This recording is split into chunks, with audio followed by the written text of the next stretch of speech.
I'm a mother of 3. I'm a pharmacist by name. Yeah. Yet I had no savings and I was jobless. If you have ever worried about money and not being able to sleep, I can't imagine what kind of stress you're going through. Yeah. Good news was that I have no kids. That's why I could sleep. Maybe that's why I could sleep. I sleep less. Kristy already had a pretty good career based on many people's standards. And suddenly she decided to pivot into design and helping people make money through design. I lost the baby. I called up my supervisor and I was crying. He was not happy. The first thing he said after he hung up the phone was, I'll give myself 30 days. I really went all in because I was jobless. It will only take another round of COVID to completely wipe us and our savings out.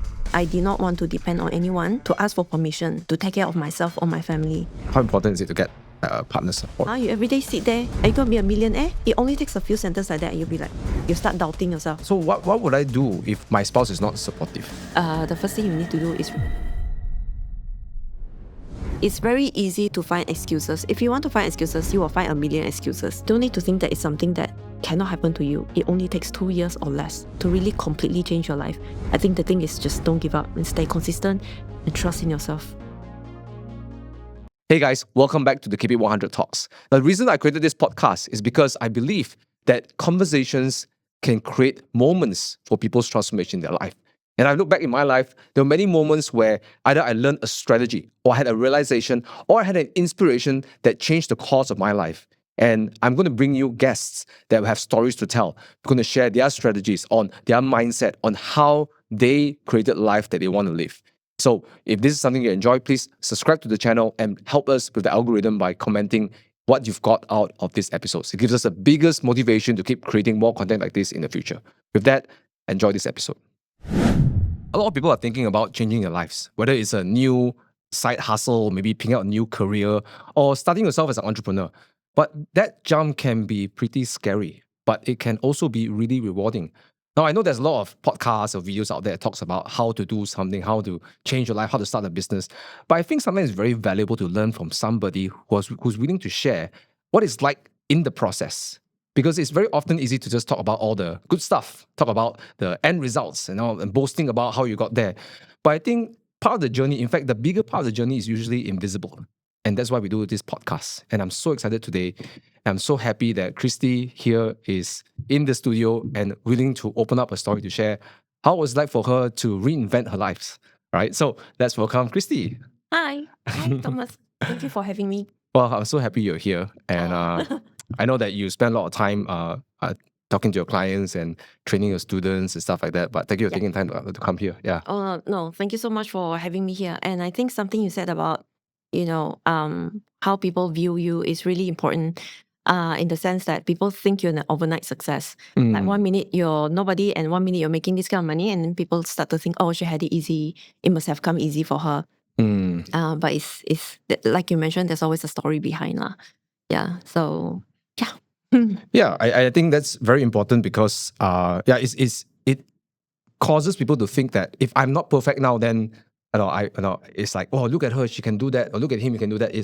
I'm so messy, I don't feel good enough, right? So it's often very important that people elaborate some of the in-betweens, right? Yeah. In fact, I think those are the moments that form character, Yeah, honestly. And I got to say that I was one of them before. Like last time I would see people, they would be, oh, they're just another mother with kids. And then suddenly, oh, I just made $1 million. And I'm like, yeah lah, so easy lah, right? Yeah. You got some help one. It's the green eye monster inside you lah. But until you really, it really happens to you, then you realize that actually there is a lot of effort that people don't see, a lot of things that you need to go through and a lot of things that you learn lah. Yeah, and I'd love to hear more about it in this podcast. And, just for context, the viewers, I met Kristy through a mastermind, an event, and I heard her share on stage. And what really particularly stood out for me is there are two things. Number one, Kristy already had a pretty good career based on many people's standards. She's already a pretty successful pharmacist and she has a career. And suddenly she decided to pivot into design and then you can tell more about that, helping people make money through design. And I noticed the particular track that you help are women, right? So I think that's really powerful. Now, the other thing that really caught my eye and sort of like drew a lot of interest was because Kristy herself, she admitted, she's standing in front of 200 people, right? And so imagine the contrary or irony, it's 200 plus people. And there she was sharing, talking on stage, and then she said, I'm an introvert.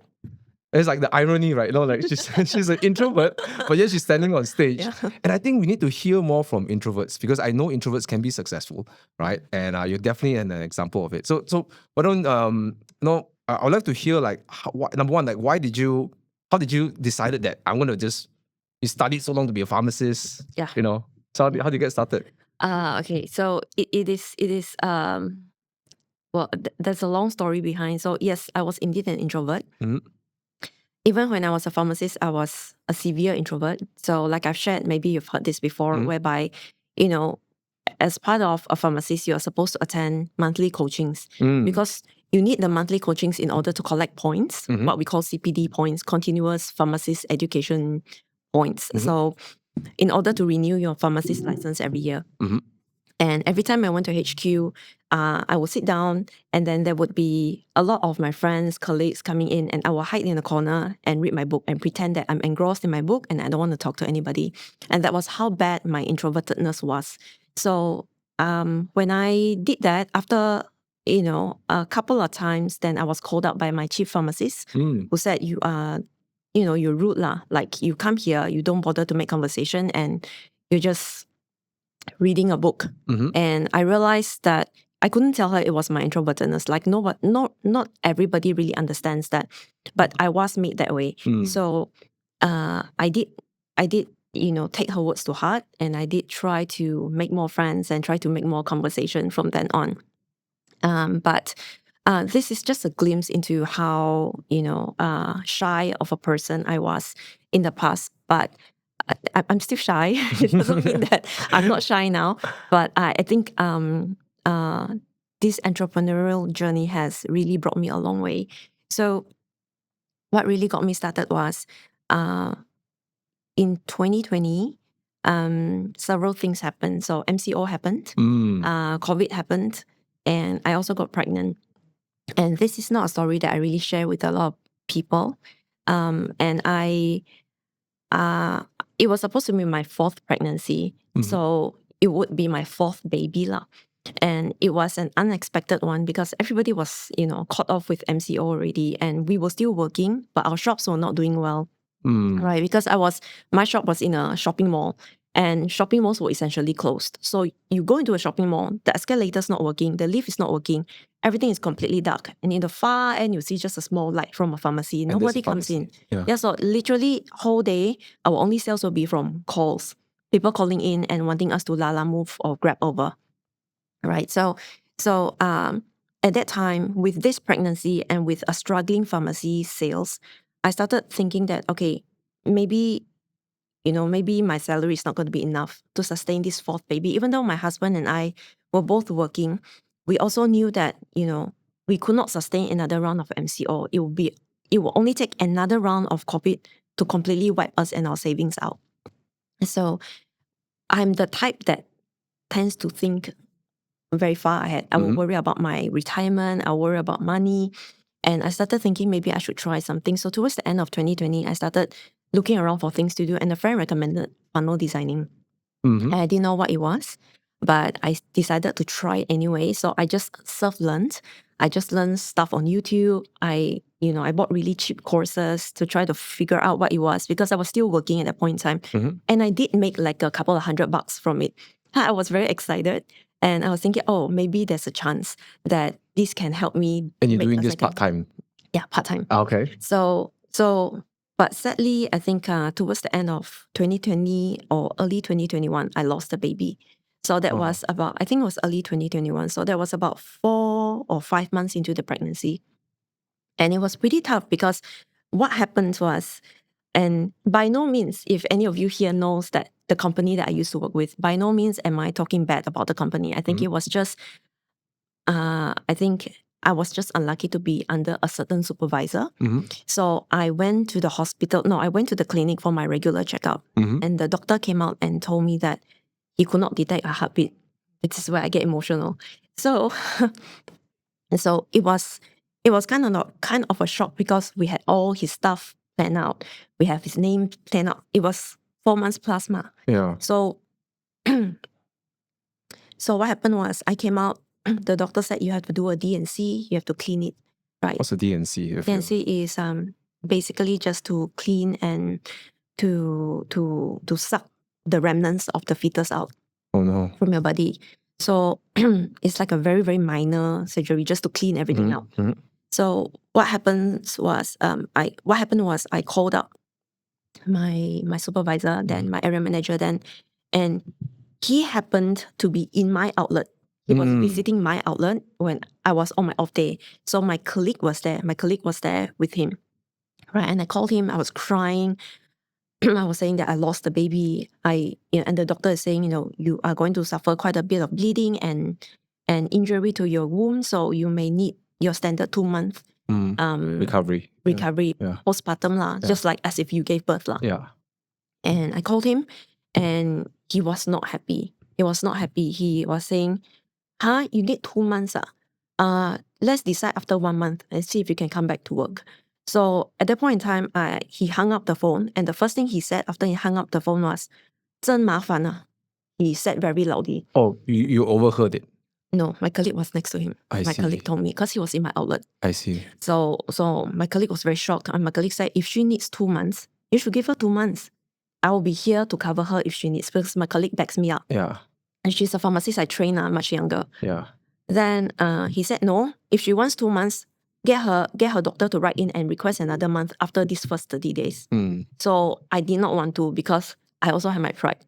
So I went back to work after 30 days. But essentially, the story here is that this is when I realized that I did not want to depend on anyone to ask for permission to take care of myself or my family. I did not ever want to do this until I'm 50 or 60 or 70. May I get permission to go home? My kids are sick. May I get permission to do this? I'm sick. Because you always have to depend on people's moods and politics. Yeah, politics, people's judgment of you. Right. And so precipitately, this was the ultimate straw that broke the camel's back. The ultimate thing that made me decide, you know what, I want to leave. Let me just go into doing funnel building and funnel designing full time. But the biggest mistake was I was no way good at funnel designing. So when I left my work, I had 6 months worth of salary in my pay, in my bank, and even before 6 months, the money was all wiped out. Oh. So it was completely wiped out because I could not find work as a funnel designer. I did not know what to do. Oh, so you left the job immediately after 30 days? I left. No. Oh. I went back, and then a few months after that. Okay. Yeah, I decided, okay, I want to leave. So I submitted my resignation properly. I stayed out my term, 3 months term properly. And by mid of 2021, I left about Q3 lah. And by the end of 2021, I was completely broke. I was completely and utterly broke. And I can say that if you have never been, if you've been there, you've been there lah. If you have ever worried about money and not been able to sleep, then you know what I'm saying lah. Yeah. Because I had no sleep. Like literally every single night I'll be crying because I could not understand my life decisions that had brought me to this stage, point in my life where I was absolutely broke. Like, what do? I'm a mother of 3. I'm a pharmacist by name. Yeah. Yet I had no savings and I was jobless. So the main thing you ask is, Kristy, why not just go back to the company? Yeah. It's because I didn't want to give up so fast. I felt like my whole point of leaving is I wanted to work for myself. I no longer want to work for other people and be at other people's mercy when it comes to, your freedom, you're taking care of a family, time and everything. And I wasn't just a regular pharmacist. I was in fact one of the company's top performers. I was their top audit scorer, sales hitter, everything. I was everything. Yet it was very easy for them to let me go. Like, okay lah, go. Like, all right, okay, you submitted. There was no effort to make you stay or whatever. So it made me feel as if, okay lah, I don't want to go back. Right? If they don't want to keep me after all my effort, after more a decade of whatever it is that I served, then I would rather just try to do this on my own. But at that point, I did not respect myself very much. At the end of 2021, when I was broke, I did not like myself very much. I had a lot of regrets. I regretted leaving my work. I regretted having no money. I regretted. If you're Malaysian, you know about AKPK. Yeah. and I was a member of AKPK. I had to go for AKPK. That was how broke I was. The AKPK agency had to completely take away and cut all my credit cards and help me to refinance all my loans so that I could pay. And that was how broke I was. It was, I think, easily one of the darkest moments in my life. So all I thought about was making money. So in 2022 January, I think that was when everything started to change, because I told myself, okay, I'm gonna stop crying because I cried too much. That I told myself, I'll give myself 30 days. If in these 30 days I don't make it, I will really make myself I will humble myself and go back and ask for work again. Yeah. But if I can make it in these 30 days, I will continue. So I borrowed money left and right, Yeah. especially from my husband. He was also broke already because he was paying for everything the past 6 months. It was still working also, right? He was working.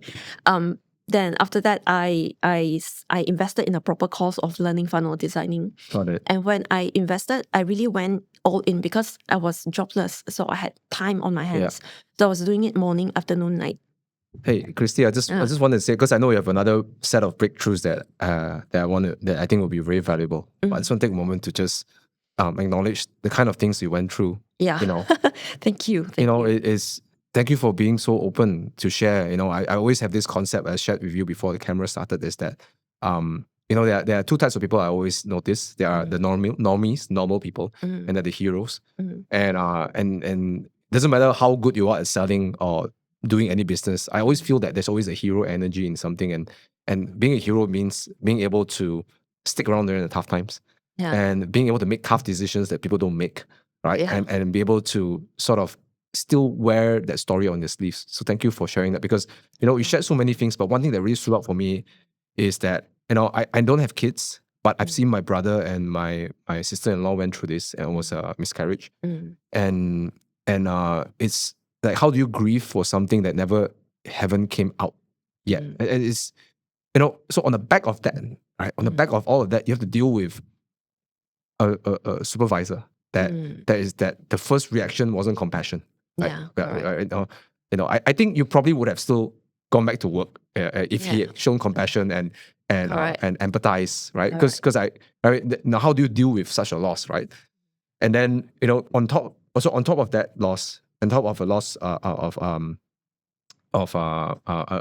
non very supportive colleague, you know, and then you went to start a business and then fail very badly. And I'm not saying it as like an insult, but because I think all entrepreneurs have this rite of passage, right? We have to fall flat on our face a few times. Yes, correct. Not one time, but a few times, right? Yes, correct. And still decided that I'm going to do it, right? Yeah. And that for me is so inspiring. You have to scrape the bottom of the barrel many times, right?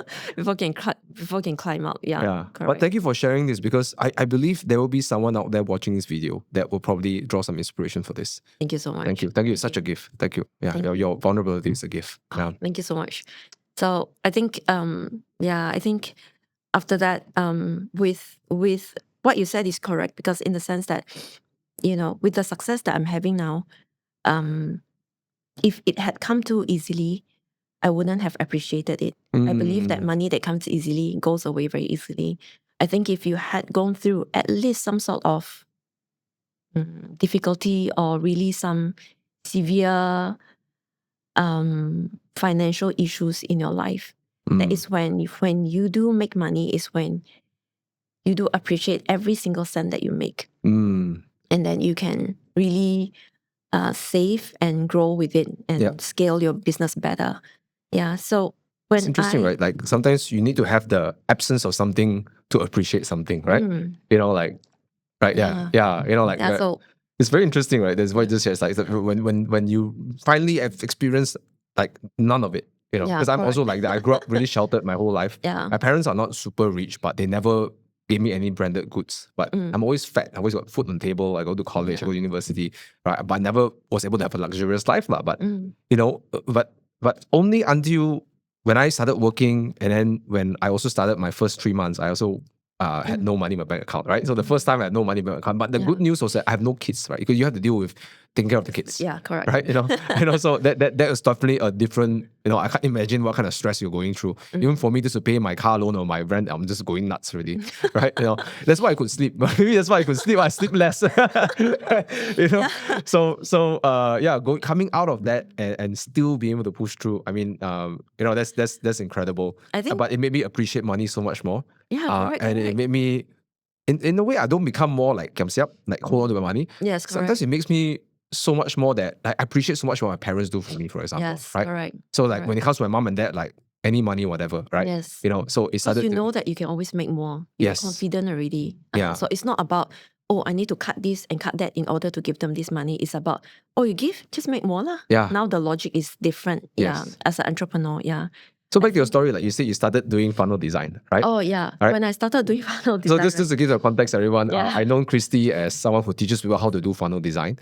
Funnels are landing pages that helps people sell, right? So someone like myself, I have an academy that teaches people how to do their own marketing, for example. So she could build a web page for me to help me convert more leads, for example, right? Yeah, Am I correct to say that's what you do? Correct. And she also helps other people to build a career or build a business around this very I think it's a very important part of many people's businesses.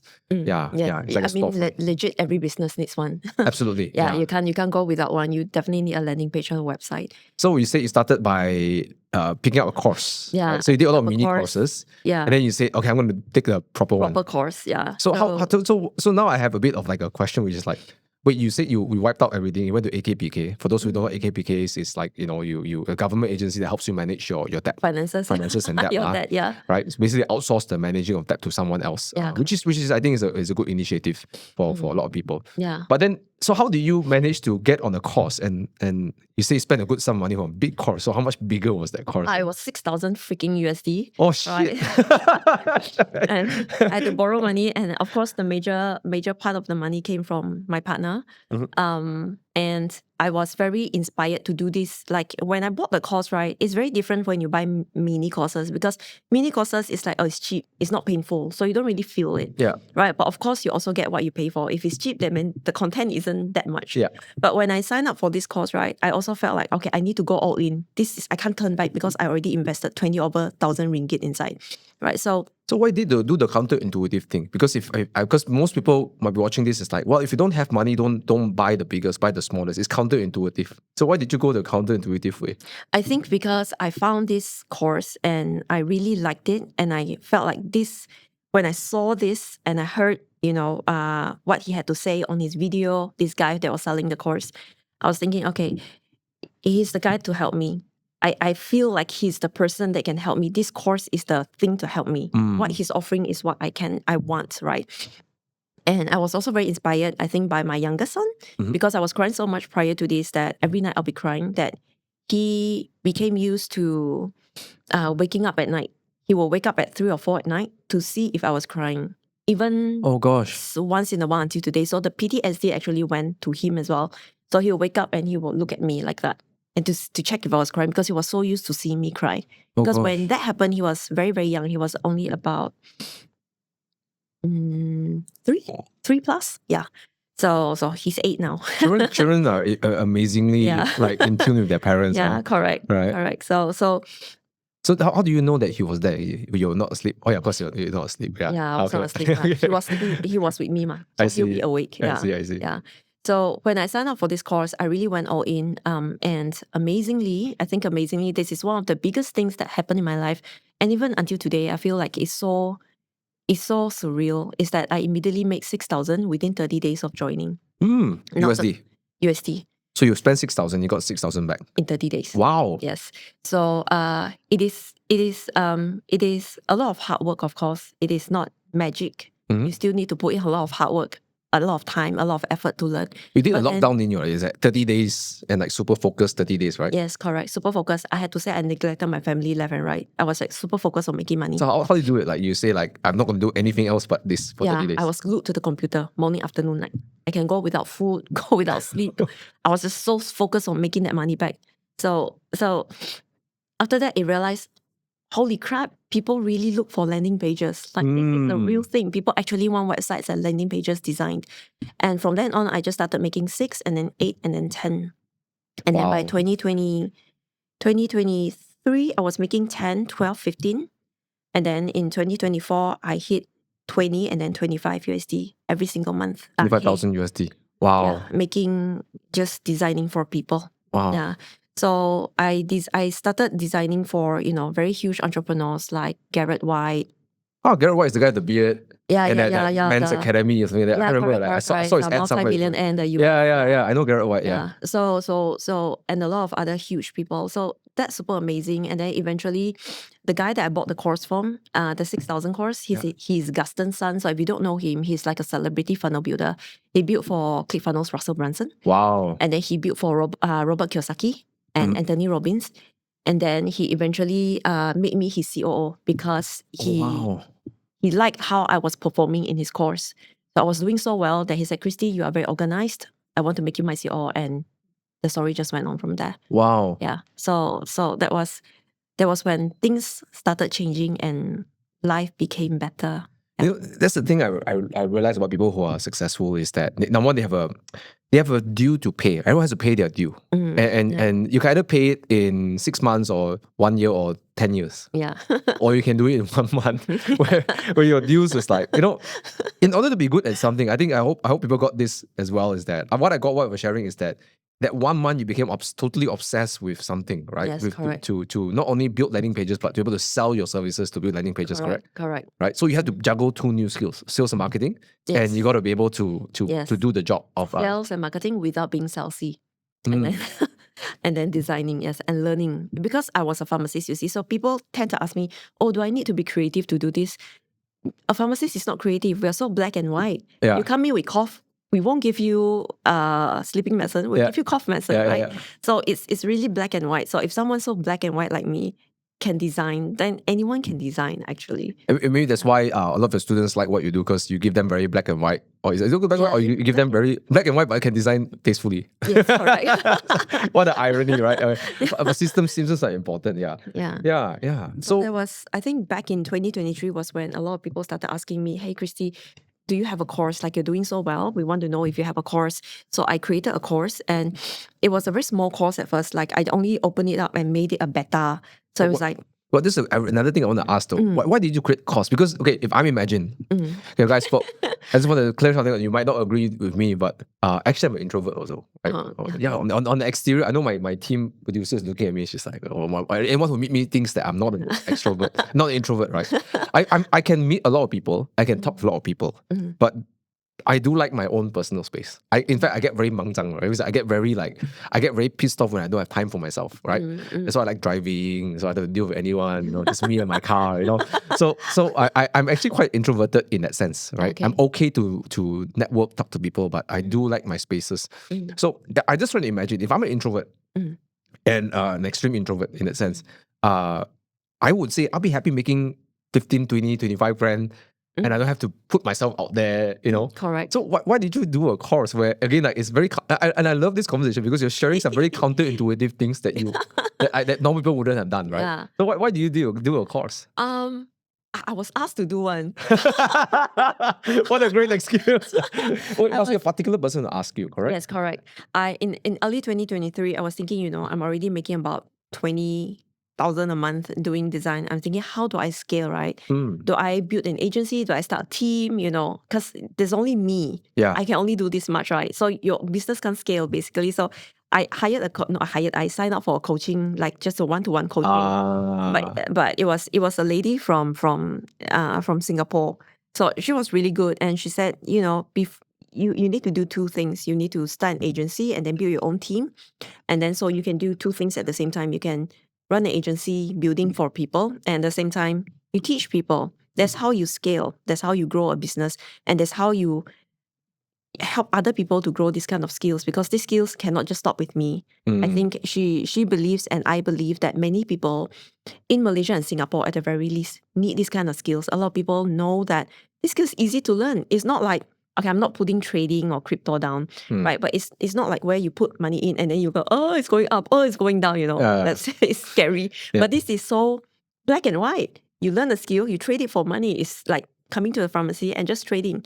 I give you medicine, you give me money. It's very black and white, right? So you can't go wrong with it as long as you learn it properly. Yeah. So when she told me that, she said, you need to start a coaching program. That was our first talk in January. Were you terrified? I ignored her for 6 months after that. Because I was not ready, because I was so introverted. And she was like texting Kristy, have you thought about it? That I would ignore her. I wouldn't want to reply. So you just ghosted her, right? I ghosted her. And I paid her already. You paid her, you I ghosted ghosted her. her. Oh gosh. And then because I was not ready, and then in July, I think one day I just woke up and think, okay, I cannot keep ghosting her. This is not good of me. I need to accept that maybe this is the way to grow a business. So it took me 6 months to wrap my mind around the fact that I need to put myself out there. Because building a funnel, you don't need to put yourself out there. It's just DMs, WhatsApps, occasional Zoom, right? And then you just build, send, and then people give you feedback, you edit, and then that's it, end of story, right? It's very simple. But then after that, in July, I reached out to her and said, okay, I think I'm ready. So she taught me the basics of, ads. And then I set up my own funnel on how to run a webinar. And that was funny because my first funnel, my first webinar, right? My first webinar, I didn't know how to run ads. So it was the ads were a complete fail. And only, I think, about 8 people signed up. And only, I think, 3 or 4 people showed up. So I asked another 3 or 4 of my friends and said, I'll give you Starbucks card if you show up and be fake people, fake attendees. That's called an ethical bribe. So my first webinar, I had 8 people, 4 of which were real, 4 of which were my friends. That was so funny. But out of the 4, 3 bought. Are you serious? Yes, on my very first pitch. And I was like, what the heck? People are really looking at this. Wow. And after that, I ran a second webinar. This round, I had more people, 11 people, real ones. And then another 6 to 7 bought. And I was like, oh no. Wait, hold on a minute. I need to extract something from this, right? Okay, what makes you what was it that made people buy? I'm just curious, like, because typically this is quite unheard of, right?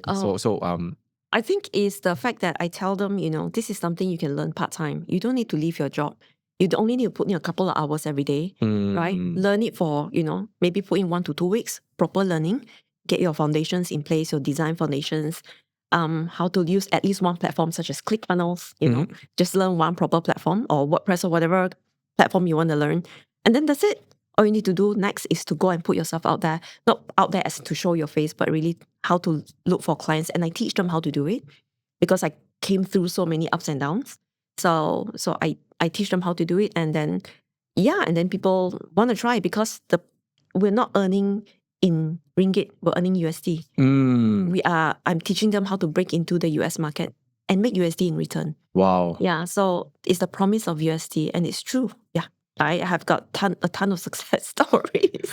Wow. Yeah, so after these 2 batches, then only I started creating the course. Oh, it means you haven't created the course yet. You just sold it first. Yeah, because my coach was telling me, you don't create it first. You need to validate and make sure people actually want it first. So after they purchased, then I started creating the course. Then after that, I just started growing my webinars from there. And then, and nowadays, I get 100+ show-ups every webinar. And then, we've trained over, I think in the space of 1.5 years, we've had over 300 people sign up. Wow. A lot of success stories. That is so freaking cool. A lot of them are introverts like me. I think, I have a hunch, all right? This is my hunch. I think why people buy, I could be wrong, right? But I think my hunch is correct, right? I got to stick to my hunch, which is maybe you show up to be the way that people could see that that's possible for me, right? And I think that's what a lot of people don't understand. It's easy that we do the whole webinar scene, and for a lot of people who don't ever do webinars or don't sell your courses online or sell your services online in front of a lot of people, like in a live setting, a lot of people have this, sometimes you hear this from the audience, why, if it's so good, why he sell? And correct. All this kind of feedback. They don't understand. It's not easy to do webinar, right? To go through all the mental battle. Yeah. Like one of the things I had is like, I really make so much money. Why I have to convince you to sign up for my course, right? I have this like ego I have to overcome as well. Yeah, correct. And the point is, there must be, and I think I just have a hunch that it's because the way you show up. And based on how I've interacted with you over the last few times, I think it's also because you wear your heart on your sleeve. And I think you show other I'm not sure if there are, I'm sure there are many men who sign up for your course and so, but There are. I think particularly a lot of people listen to your story, whether men or women, they feel like, you know what, if she's showing up to be a hero in her life, I just want to be a hero myself. Yeah. Right? Maybe they have different kind of tough times. It could be a loss of family, loss of job, loss of family members. Correct. Right? And It's I'm true. sure you hear so many stories from your community. Right? They share a lot of stories, and they say, it just goes to show that anyone can do it. It's really there's no condition. You just need to go in and do it. So yeah, but it's true, like what you said. I've had people come to me before and said, if you're making so much money, why do you want to sell a course? Like, why do you want to sell a course? It's because I think at first I used to think that my calling was dispensing. Because last time when I did dispensing, and when people come back to me and say, wow, the medicine you gave me is so good. I really recovered. I feel very happy. Right. But after a while, when I started a course, at first I just started because I was told to start. Right. But after a while, when I see my students coming to me seeking help and they really make money, they make, now they start to make 2,000-3,000 USD extra every month, then 5, then 10. It's super amazing. Then I'm like, hey, I'm changing the world. I'm changing people's lives, and I realized that this is the kind of impact I want to leave in the world on planet Earth. If one day I should go, right?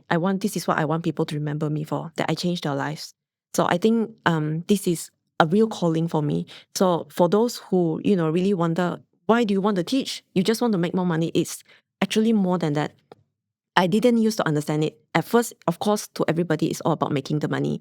But after a while, when you see the impact and the results that people have from what you're serving and what you're teaching, then you realize it gives you so much more happiness and fulfillment than just the money. Yeah. It really is amazing. You're really making a change. Yeah, I completely resonate with you. Yeah. Because I get this, I just came off a webinar and we were also selling, we were selling our strategies on how to scale and grow a network marketing business without being salesy, without being bugging your friends as well. Like using a better method, right? Okay. But long story short is, I had part of the seminar and I always tell people that I have a selfish reason for doing this. Sometimes I just draw a webinar, I just tell them like, you know what, guys, cat's out of the bag, right?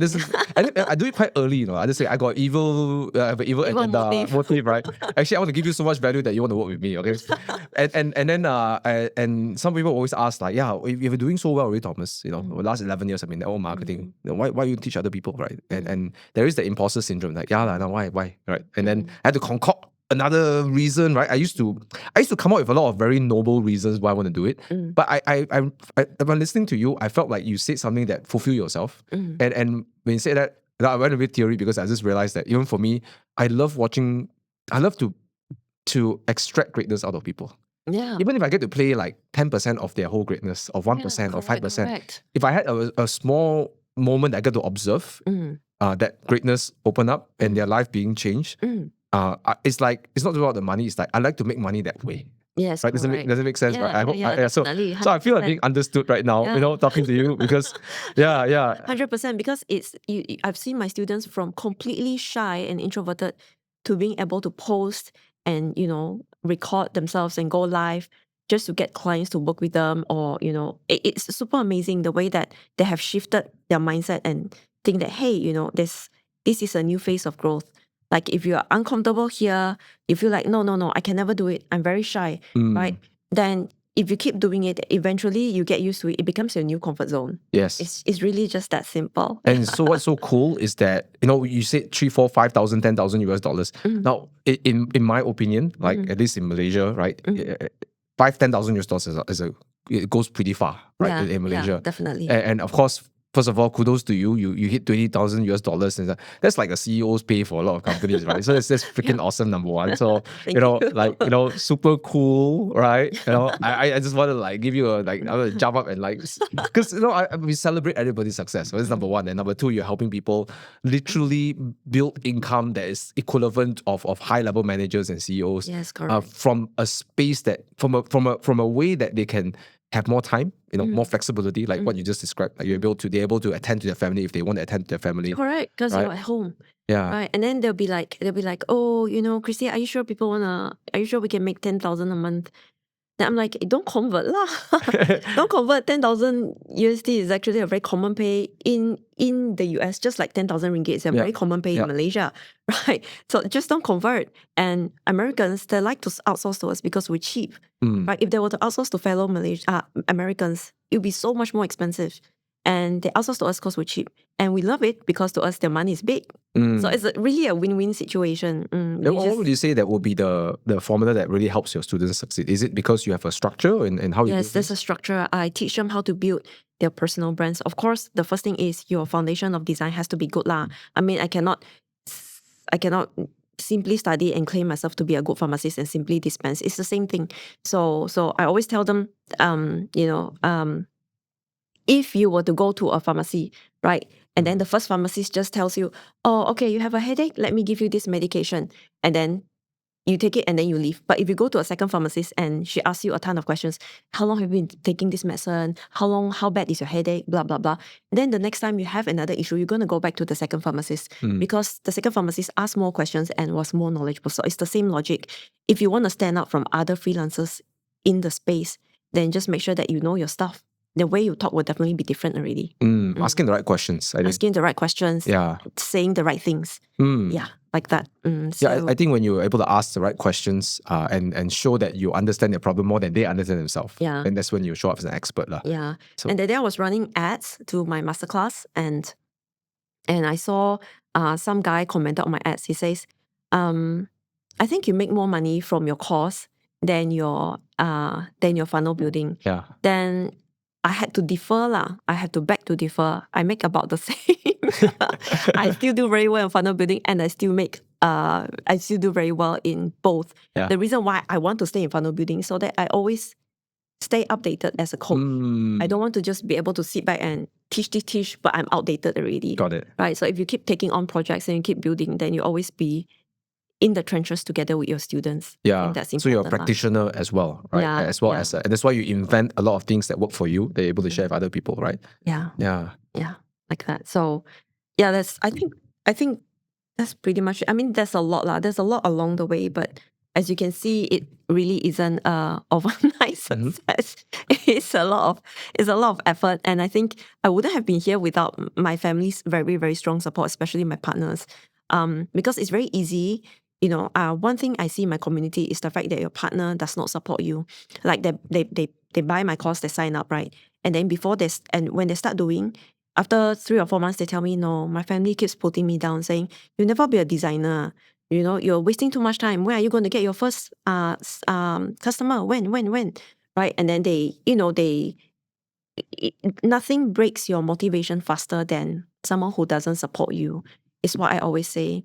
How important is sorry to ask questions, how important is your husband's support in this whole process? In this whole process, I think the biggest part was in the beginning when I was completely broke and I had to go to AKPK for money. And he never once judged me or say, you see lah, you're not working and now I have to pay for everything and I'm taking my money out from my salary or whatever it is, or why don't you consider going back? In fact, he was the one that said, don't go back. Right? If you need money, I will take out what it takes to invest in you. I will just treat this as an investment. I will treat you as going to university. And then one day I know you're going to make it back. So I did make it back. And last year, May was when I finally retired him. So he's a full-time husband now. He's no longer working.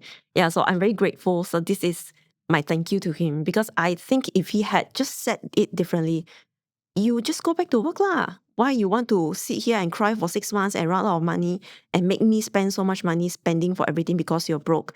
It only takes one sentence and I wouldn't be here today already. Wow. But he never said it, not even once, even though I'm sure he must have thought it once or twice. But he never said it. So I'm truly grateful for that. Yeah. You think would you be able to do all this without your husband? I think emotional support is very important. The fact that I'm glued to the computer means that the other partner needs to make sure the kids get fed, they go to bed on time, they do their homework. And then someone sends them to sports day because I'll be like, sports day, never mind. My customer comes first. Wow. And for the first couple of years, I was that psychotic because I was just glued to my computer. So I was just, sports day, never mind, you handle. Whatever, you handle. Whatever, okay, you take leave, you handle. All right, I want to rush this project so that I can get paid faster. I can take another project on and get paid faster. Mm. I was not the best parent. So I think something has got to give. The money sounds very nice, but I was not a good parent, even though I was 24/7 at home. I was not there for them. I would like to differ though, because you had a plan with your husband, so you sort of still fulfilled. Yes. Right. So I mean, it didn't sound that you didn't sound like a person that would jump in without planning, right? So I'm sure you had that talk with your husband and say, okay, I'm going to be like deadlocked for like 30 days. I think, right? Actually, not really. So he just sort of like tagged him and just. He kind of like, he was saying mok lah. He was thinking that, okay, and a lot of times I didn't want to do it. And then he will ask, so do you want to go to the sports day? Do you want to go to your kids' concert? Are you able to? They'll be like, no, not really. Then he will not say anything. He will just bring them. He will say, why don't you make time? Blah, blah, blah, But after that, I think with the grace of God, right, now that I have a full team of coaches that can help me manage my students and a full team that helps me manage my projects, and I just oversee everything. Now I have a life. I can attend proper concerts. I can attend sports days. It only started somewhere end of last year. I was only able to let go then. It's not easy because even with the team, I found it hard to let go. I was so used to doing everything myself.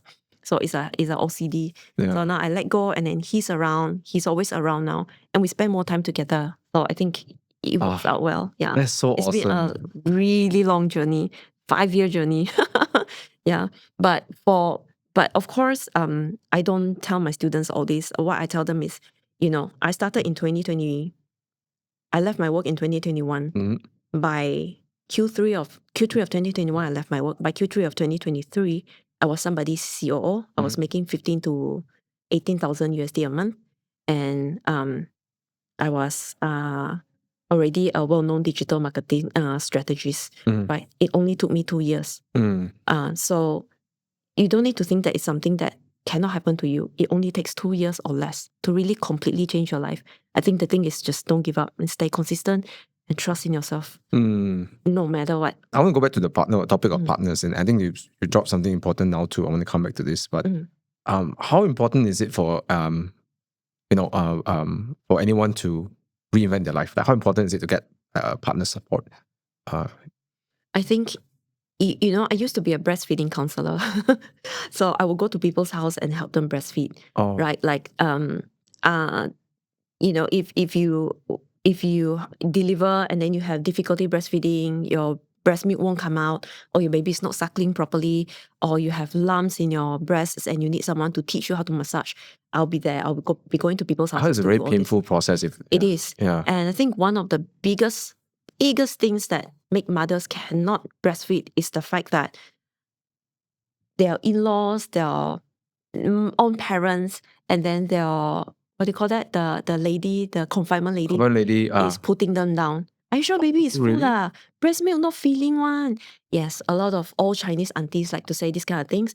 I think maybe now they're more modern, but in the past they'll be like, breastfeeding, not feeling one. Baby will still be hungry. That's why baby's so small. That's why baby underweight. That's why baby is this. That's the thing I never understood, right? Because I've couple of my close friends and also like family members give birth, right? And that's something I never understood. They get so much unsolicited advice. Yeah. Right? Yeah. And it's negative, and it causes them to not be able to produce because that's how mentally affected they are.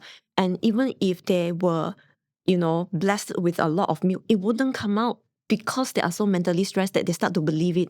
So it's the same thing with funnel building, because it's a completely, you are starting a completely new thing. You are opening the laptop. You are starting to talk on Facebook. You are starting to meet people. You're starting to learn things. And it's very easy for people to come and put you down and say, are you sure you're going to make money from this? You every day sit there? Are you going to be a millionaire? Are you going to retire me? It only takes a few sentences like that and you'll be like, you start doubting yourself. Can I really do this? Especially in the early budding phase. Yes, right? exactly. Yeah. Unless, of course, you have a lot of money coming in, that's different. Yeah. But if it's in the beginning and people question you like that, then I've seen, not a lot, but there are a number of my students who gave up that way because the family, the husband just did not believe in them.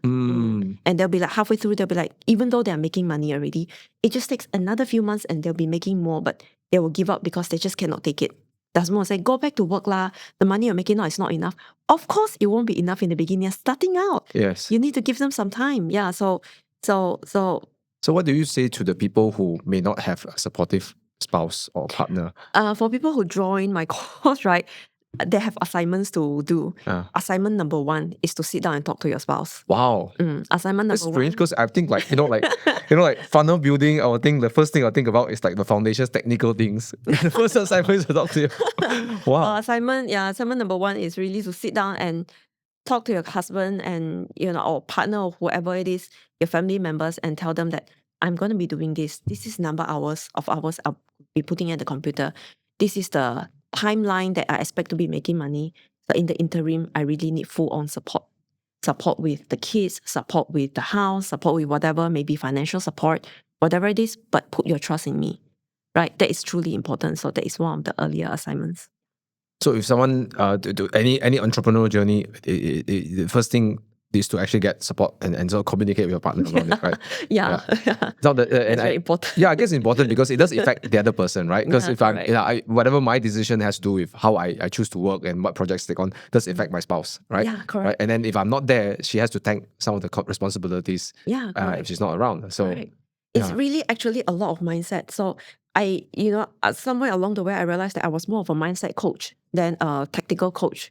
They will come to me for mindset issues, and I will talk them through it. Like, for example, people will come and say, oh, I am 60, oh, I'm 70 this year. Right? So how is funnel building going to work for me? So how will you answer? Right? You'll be like, right? But for me, it's like, foundation is foundation. Studying is studying. It's the same. If you want to get an MBA at the age of 70, you would get an MBA. You just need to study and get an MBA. Right? So it's the same thing. You study, you learn the foundation, you design, you do a couple once and you're good already because I teach the foundation. And basically that's it. You don't need to do it anymore. I always tell my students, you don't need to do it anymore. You can honestly just start outsourcing and build your own team. So a lot of them do that. They join, barely 6 months into it, they build a team.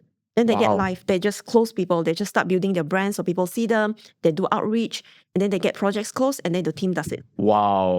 Yeah. So you can do it even when, they are in their 30s, 40s, 50s. They're all doing this already. So nobody says you have to design until you're 90 years old and still be the one designing. It's the team that's doing the designing. So that's funny. So these are all little, obstacles that they think about. Yeah.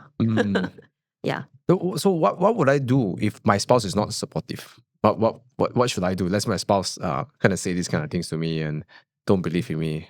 I would say the first thing you need to do is really to sit down and prepare for a heart-to-heart talk. But before you do that, you should know very well the types of opinions or what do you call that? Or replies that your spouse might come. So you need to prepare in advance. Really, if you have to type out a note, then you have to type out a note. Right? Really, and just sit down and say, just give me 10 minutes, let me speak, right? And then I will answer all your questions and you will see why this may be a very good decision.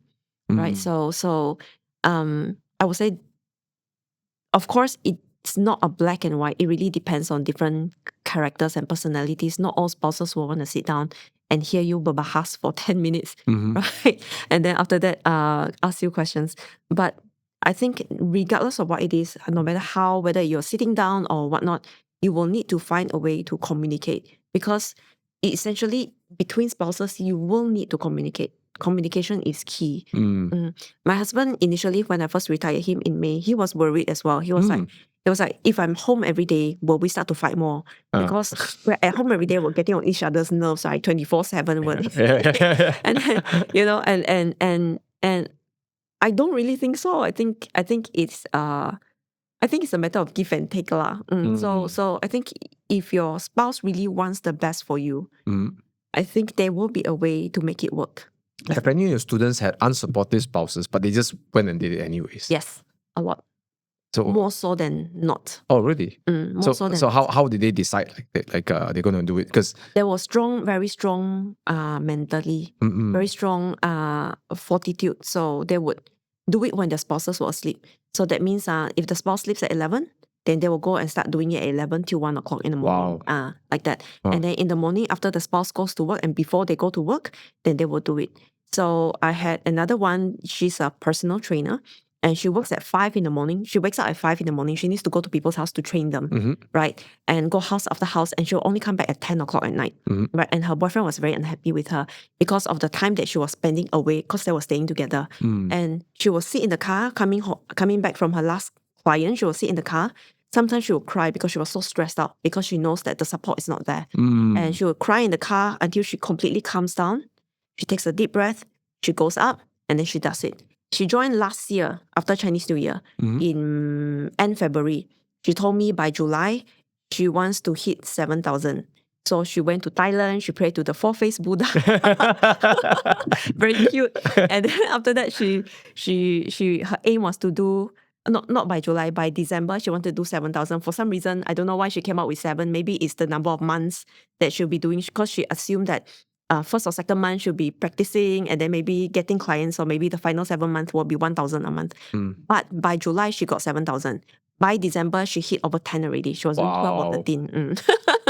So, and this is her having some level of depression. She is a bit depressive, and she trains people. She doesn't get enough sleep. She comes back, she cries in the car, she goes up, she talks to her partner, she sits down, she starts doing her work. And she just does what she needs to do. So I think it's in how badly you want it. Yeah, you know what I noticed about people who are successful is that it's not because they have this ability to look at something difficult and say, you know what, fuck it, I want to do it. Yes, correct. Right? You know, they're not trying to negate the pain. They're not even trying to discount the pain. They know it's painful. Correct. But they say, you know what, just send it to me, right? Correct. Is that I think that really what separates entrepreneurs, successful ones, from people who are trying. Yes, right? correct. Is the ability to look at something so difficult and just say, just do it, right? just give it to me. Think. Don't think. The ones that struggle are the ones that overthink. Before anything comes, they already think, what if? That's the type of mentality that will slow you down. So those like her, she's the one that, let's just cry and let's just do it. Yeah. Right? No need to think already, just do it. And I think that's in strength of character, because like, you know, being able to perceive the pain and then accept the pain and go past it, right? Yeah. And that's I can so relate that story, because even for me, like there were moments that, you know, I was insulted by my presentation. I was doing presentation when I started doing network marketing, right? I had people like ask me to drink my own urine or all kind of nonsense. Yeah. Like get insulted in front of a crowd of people. And the moments that it really sucked. There's so many stories, but the point is, you know, in life is a bit more painful than our webinar, right? Yeah. Oh my goodness, that's scary. So, but the point is, you know, I think all successful entrepreneurs will go through a point, and I think this is the other thing that you brought up, is that maybe this is not spoken enough, but what's your opinion about this? Is I think every entrepreneur would have moments of like bouts of depression. I'm not saying I don't wish it on anybody. I really don't wish it on anybody. Yes, correct. It's not a nice place to be. But I think there are moments where you will feel like, when I say depressed, I don't mean describe, it's like you feel completely lost. You feel like I'm defeated. I have no more to give. Like there's no point. I don't know what my next step is and what my direction is. And the worst part is I don't know who to talk to. Yes, correct. Because there's nobody to talk to. Yeah. That's the thing about entrepreneurship. Yeah. Because the people around you don't understand what you're going through. It is tough, yes. So typically, I think I would say, you know, a good thing is to really, I believe I don't know how true it is, but I believe that the first year is the toughest. If you can make it through the first year, the second year becomes easy sailing, a lot easier sailing. That is why so many people give up within the first year. It's because it is the toughest. It is the steepest learning curve. It is, right? And it's a social... yes, it is the steepest learning curve. After that, it just becomes more plateaued and it becomes easier. So if you don't give up in the first year, I think second year onwards, it will be easy. But like you said, yes, I think a lot of entrepreneurs will go through periods of not real depression, but really very dark periods where you cry or you doubt yourself or you just wonder, you know, what on earth? Yeah, what am I doing, right? Yeah. What am I doing? Like, and you're in a point of no return, right? You know, it's like you've gone so far, you can't even turn back anymore, right? Right. You can only keep going and keep wondering and hope that it works out. Back, yeah, it works out. You know, what you say, most people quit in the first year. It's the exact same thing when it comes to sales. Because I got a lot of clients from network marketing, selling products, recruiting, insurance agents, right? Affiliate marketers, they sell other people's products. So it's more than 50 to 90% people quit in the first year. It's a very common statistic. It seems to be it's very normal. Okay. And I think because it could be anything between first week to first month to 1 year, right? Yeah. But the point is, you say something about like if you make it through the first year, it's not only a steep learning curve technically, but it's also something you just uncovered, which is the social element. You have to adapt to how people perceive you, Correct. how you relate yourself with my money and my self-worth when it comes to like yourself. You said you were a pharmacist and you're like, you have this way. I'm sure if I were you, I'll look myself in a certain way. I'm like, oh yeah, I'm a pharmacist, right? I have top sales, everything. And then I have like, so I could imagine like if it's for me, I would feel like really crappy about myself. I have to deal with this like, I don't know what you call it, maybe like an ego death or something like that, right? So that there's a steep learning curve. But you say something, if you made it past the first year, you'll make it in the future. Yes. But I have another way of thinking, which probably when you say that, it's something resonate for me, which is like, if I may, right? If this is where I feel like quitting, if I genuinely in this moment, like after I got insulted in front of my audience, my prospect who was supposed to buy didn't buy because of that. My best presentation ever, I got insulted, right? Yeah. I was lying down on top of the gardens, now it's the restaurant up there, the library, bookshop. So I just lie down there. And then in my moment, I was thinking like, I should quit. Then after that, I had another thought, which is like, if this is the moment I feel like quitting, this is where most people quit. You know what? I'm not going to be one of them. So I have this like ego. It's like if I can sustain a longer, I can take more pain, right? Yeah. I will just outdo everyone. I'm not smarter than people. I'm not better at people. I'm younger than people. I'm not experienced. But I know I got one thing. I'm stubborn as hell, right? I refuse to quit, right? So maybe that is the only thing that kept me going, right? But I just had this idea that, if this is where people quit, I'm not going to quit. Right? Yeah. I think that's amazing. I think that this is something that I should really honestly tell my students. If this is the point where it's so easy to just quit, right? Quit. Yeah. Don't do it. Yeah, I don't want to be a normal person, right? That's why I always have this thing I always share in my seminars and my clients and team members. It's like, are you a normie or are you a hero? And not saying it's like some God-given thing, or I think it's a decision you got to make, right? If you decide to be a hero, you show up as a hero, right? Yes, correct. And you show up with whatever ounce of courage, energy you got. But one thing I like about what you're sharing was not that you're just doing all the... I think because it's... Okay, again, it's not to do with gender, but I think it's a very feminine way to express and to and again, guys, it's not about gender. It's that it's a lot of strength to feel your pain and be with it. Like you said, this client of yours, she felt so sad, so depressed, or so much in whatever she was feeling. Yeah. She didn't avoid it. She allowed herself to feel it. She didn't try to discount it, and she just moved on. And I think I learned that so much in my life, because I also have a certain... I mean, everyone has their own issues, right? And part of, I guess, and I hope more men can also hear this, is that sometimes to be stronger is not to fix things. Yeah, correct. I think one of the things that I like to say is, to have courage is to be afraid but still do it. Right? It's easy to say, oh, I'm afraid. I don't want to put my face on Facebook. I don't want to jump on a Zoom and talk to clients. Then you let it stop you, lor. But if you are afraid of doing it, but yet you still do it, then that's what will ultimately change your life. Right? It's very easy to find excuses. If you want to find excuses, you will find a million excuses. If I'm too old, I'm too young, I'm left-handed, I'm right-handed, I walk this way, I walk that way, so I cannot do funnel design, right? So I always tell my audiences, I said, so there will be excuses. Oh, I'm left-handed, I'm right-handed, Oh, I walk this way. Oh, I wear Nike shoes, so I cannot do, right? Oh, I don't speak English. I speak Mandarin only. Correct. Yeah. So you will find any excuse not to do it. But if you want to do it, you will do it. Like my latest student, he's just a student. He's a local university student. Wow. He's a young kid only. He joined, I think, about a few months ago. His name is... Okay, I shouldn't say his name. but if you got permission, you can say it. Right? Yeah. Give me some free marketing, right? Yeah. His name is Coffee. Coffee. So, Coffee. What a cute name. It's very cute. And his English is not good. He is, but I told him, I said, you should just go ahead and try. And he trusted me. He joined the course and he's gotten his first client. Oh, shit. No kidding. And he's going on his second already. How much you get paid for his first client? His first client, I think, was about 500 USD. Hey, that's Yeah. cool, man. Yeah. That's around like 2,000 plus ringgit, right? Yeah, for a a uni student, man. Wow, I'd be like Yeah. a baller, man. 2,000 ringgit as a student, right? Yeah. So he just texted me yesterday and said that he's got a second client already. And I'm so excited for him. Yeah. Yeah. So he's not afraid. I love his mindset. I asked him before. I said, you know, how are you so brave, right? So many people they join and they're scared, you know, and you just join, right? Don't you want to graduate and do the traditional whatever? You're still in university, right? And then he's saying, Kristy, there's no reason to fail. He said the support from the team is so good. Wow. The course is so step by step. He said, and I have no reason not to do it unless I overthink. I just need to do it. Whatever you teach, I need to do. So why would I not make it? And his mindset was so amazing for a young kid. I was very impressed.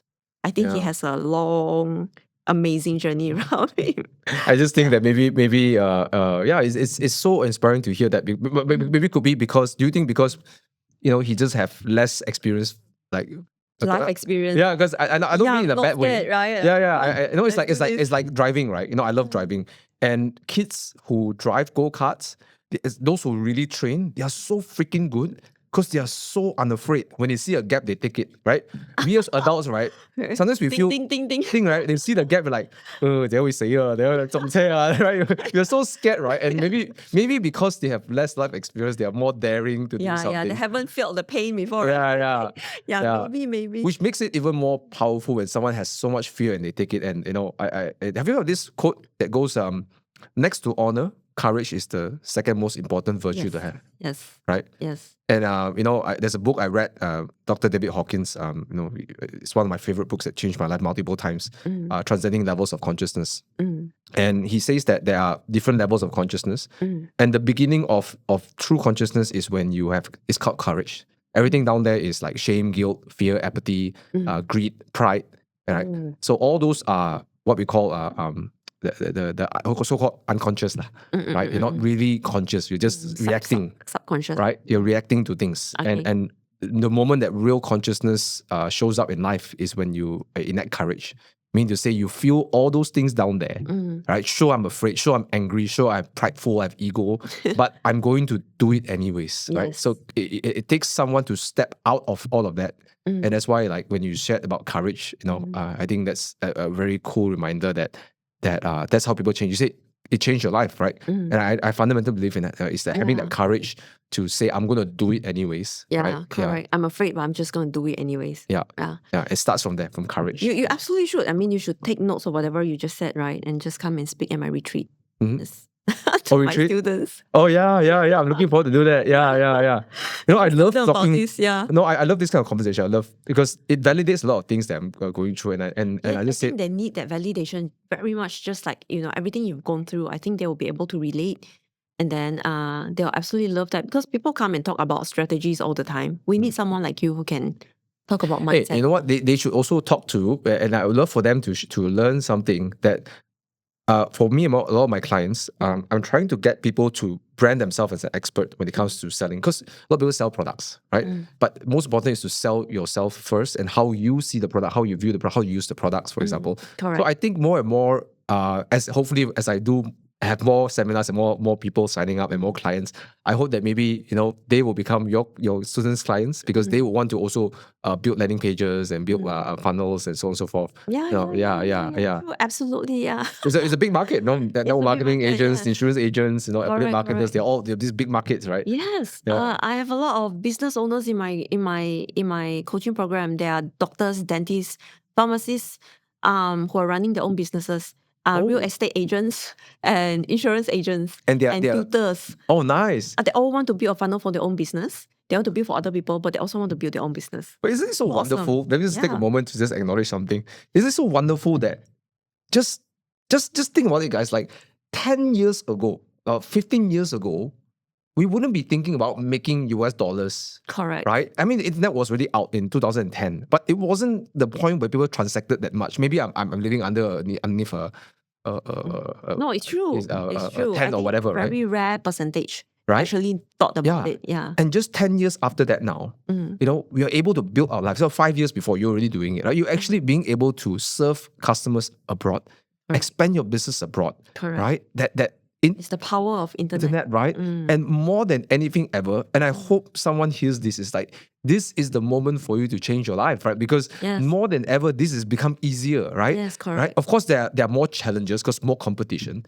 But then the things that separate you from the competition is your skills, your Yes, mindset, correct. right? Those are assets that you can Correct. develop in-house, right? Absolutely, You can have yes. 1,000 people selling whatever you're selling, but if you can develop a great mindset, of course, like what you did, and you got a mentor, you got coaches to back you up, you got a great partner, right? But you got all of that, and then you build skills, and then you just build foundations. Yes. And more than ever, we live in such great times, right? Yes, and really, I mean, statistics show that 9.5 out of 10 people will be buying online by 2040.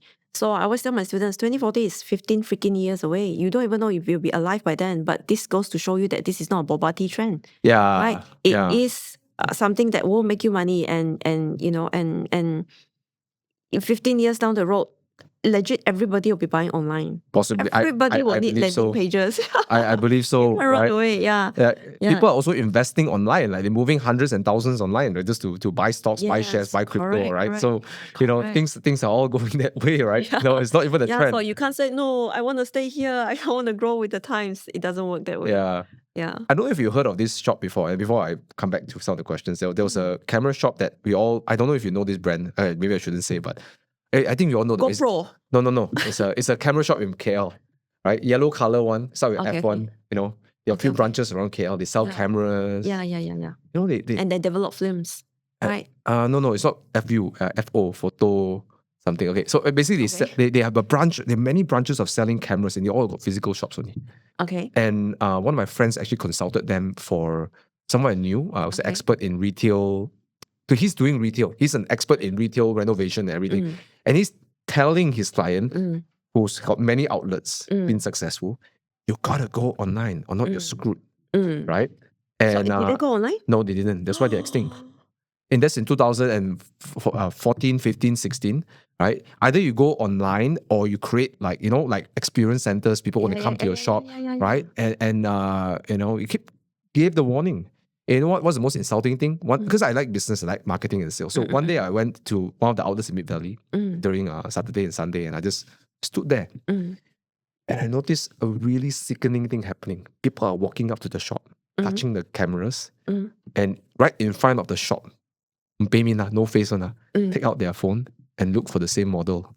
And search for pricing. Yes. Yeah. So basically their shop has become their demo shop for the competitors. Correct. Right? They'll just go test her, touch her, see which one they like, and then buy online. Yes, ask question for the staff. No, don't give face, no. Ask question. Yeah. And then right in front of the shop, not even want to walk 10 steps further, right? Literally right in front there, that court over there.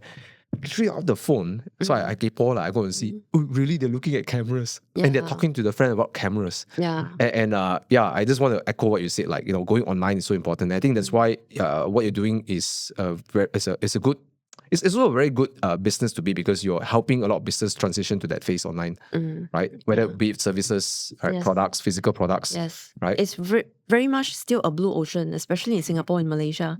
Actually, like my students, they serve local Singaporeans and Malaysians already more than enough. They don't even need to go abroad because so many people need these services right here, right now. Yeah, so it's quite amazing. It's really the future. I'm quite amazed. I actually always feel that, indeed, even though many times, my imposter syndrome has told me that I wish I had started 10 years earlier. I wish I had started 15 years earlier. I wish I had done this earlier instead of being a good pharmacist for so long, right? But sometimes if you think about it, right, I think I'm very blessed to be in this age and day, because I truly believe that whoever is online, not just my students, whoever is coming out online is just part of entrepreneurs. And I believe entrepreneurs change the world. I really believe it. I believe us entrepreneurs are people who change the world. It's not really doctors or pharmacists. It's really us who move and change the world with what we do. Any entrepreneurs online. And you're a great example of that, because not only you're helping your clients go online, get more sales, right? And then therefore they can pay more bills, they pay their staff, Correct. spend more money, right? Yeah. But you're also helping people to earn that money, Yes, right? correct. So I really like what you do because you're not only someone who tells them it's possible, you actually show them that's possible. And I think that's why people are so drawn towards what you do, and people are buying your courses or signing up. Thank right? you. Yeah, Thank you. yeah. And I even though you are like introverted on stage, I felt your presentation when I was at the mastermind was like one of my favorite presentations. Huh, really? Really, yeah. When I came down, my husband was saying you were stuttering in the beginning. Yeah, she was. Yeah. But the fact that you were and you did it, but you shared very authentically. I think that was the most powerful part. Okay. I'm sure you get a lot of people. I saw a lot of people came up to you. I was like, wow, your story is so good. I saw that. Yeah, I was completely taken aback. I didn't expect that at all. Even on stage, like, I take beta blockers before I do a presentation. Yeah, that was what I missed out, right? I used to self-medicate. No, you said that on that day. Oh, Yeah. yeah. You told me. I was like, wow, self-medicate. Maybe I should do that too. Self-medicate. It made me calmer, right? Because I was so afraid I would be drenched in sweat. Really? Before a presentation? Yeah, I'll be shaking, and then when I talk, and then by the time the webinar was over, I'll be so drenched in sweat that I didn't care who purchased or don't purchase because I was so afraid. And by the end of the webinar, I was so happy I didn't look at the sales. I just want to go and rest already because I was so drained. Funny. Yeah. And yet you still conquered all of that. And here you are. Not only you're making, you retired your husband, and you're living a life that is, odd to what you want, and you're also helping people get there. So, Thank you. You are. Thank you for being that person that show people that life can be possible, Thank can you be so much. better. Yeah. Thank you for bringing all of that to this show today. And I mean, besides the show, you're a living example of that. So. Thank you. Thank you for doing that. Thank you. Before I end, I just got a question I want to ask, which is if I know it's a little like curveball question, but you're a person who reinvented your life. That's how I see it, right? I see that you successfully reinvented your life, and you're also helping other people do the same thing, which is one of my favorite things to do. And I'm really like a bit envious, like what you do, right? In a good way. In a good way. You're doing it. Yeah. I'm always. It's a good thing, I guess, like to be envious in the sense where you kind of like look up to these role models. But so my question would be, what if there are someone, because you've been through like, and your transformation is very unique because you have a string of lows like COVID, and then you lost your job, and then miscarriage, which is a very tough thing to come out of, and then you couldn't pay your bills, you had to go through like processing your loan through AKPK and everything.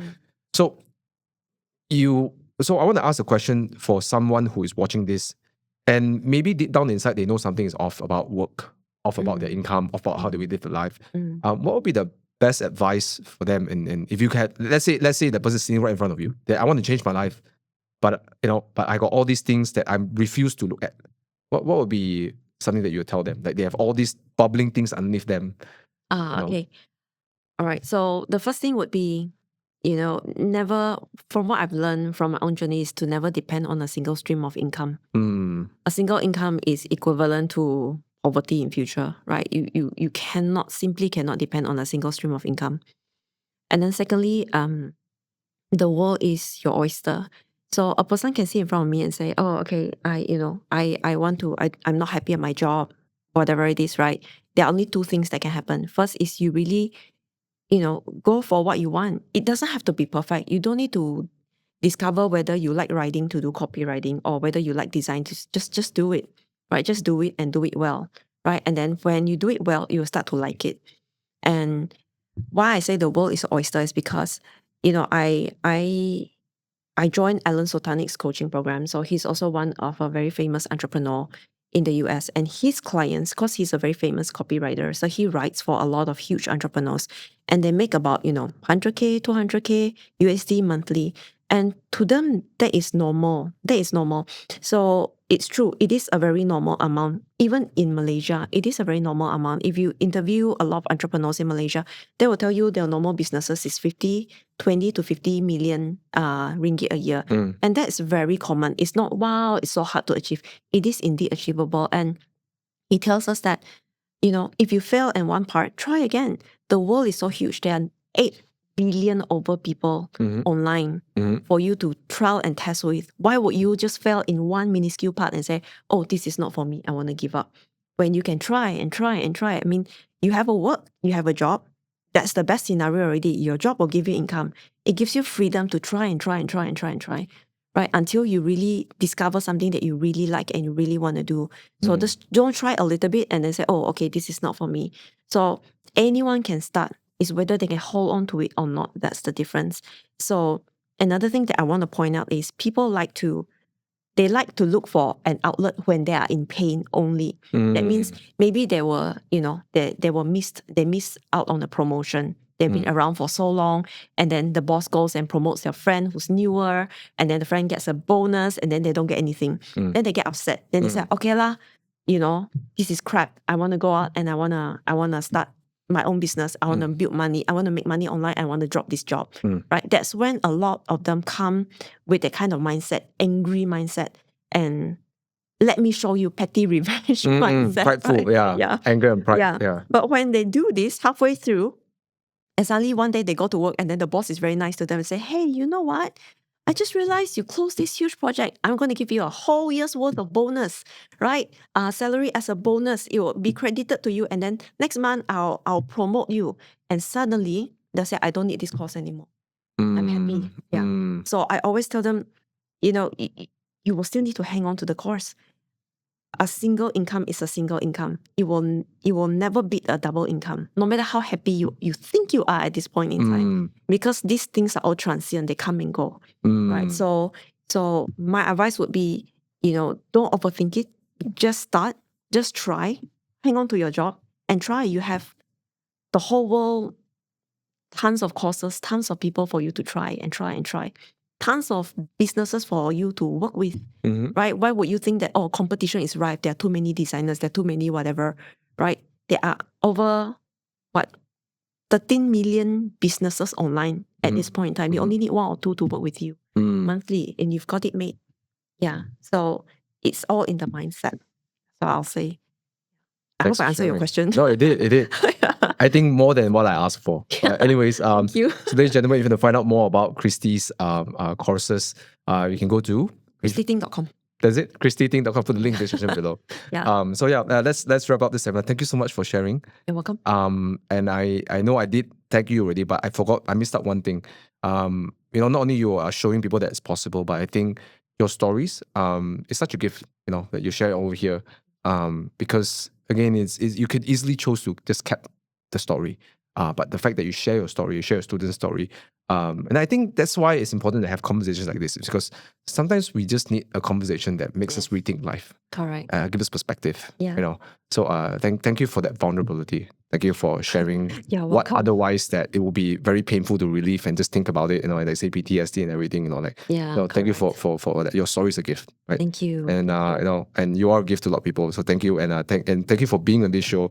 And I can't wait to show up on your retreat on November to talk to some of your fellow students and stuff. Yes. Thank you, Thomas. Hey guys, if you enjoyed this episode, please subscribe to the channel. Let me know in the comments what do you think. And nowadays, the algorithm of YouTube likes comments, right? So if you just enjoy this, say great episode, good job. It will really give us the biggest motivation to keep going on, because me and my team here, we work tirelessly to bring you great guests, great content regarding life, money, and lifestyle. Mindset. So if you do just drop us a comment, it'll make a big difference. And let me know in the comments, what did you get out from Kristy's conversation, me and Kristy's conversation? Maybe the other question would be what is it in your life that you want to pursue or change, all right? And what are the challenges that you've been through, right? Thank you so much for watching again. Please hit like button, subscribe, and I shall see you in another episode, right? Please go and follow Kristy. I put all her socials, put the website so you can go and engage her as well if you like to, right? And as always, love you guys, and peace out. Keep it 100. High five. Yeah.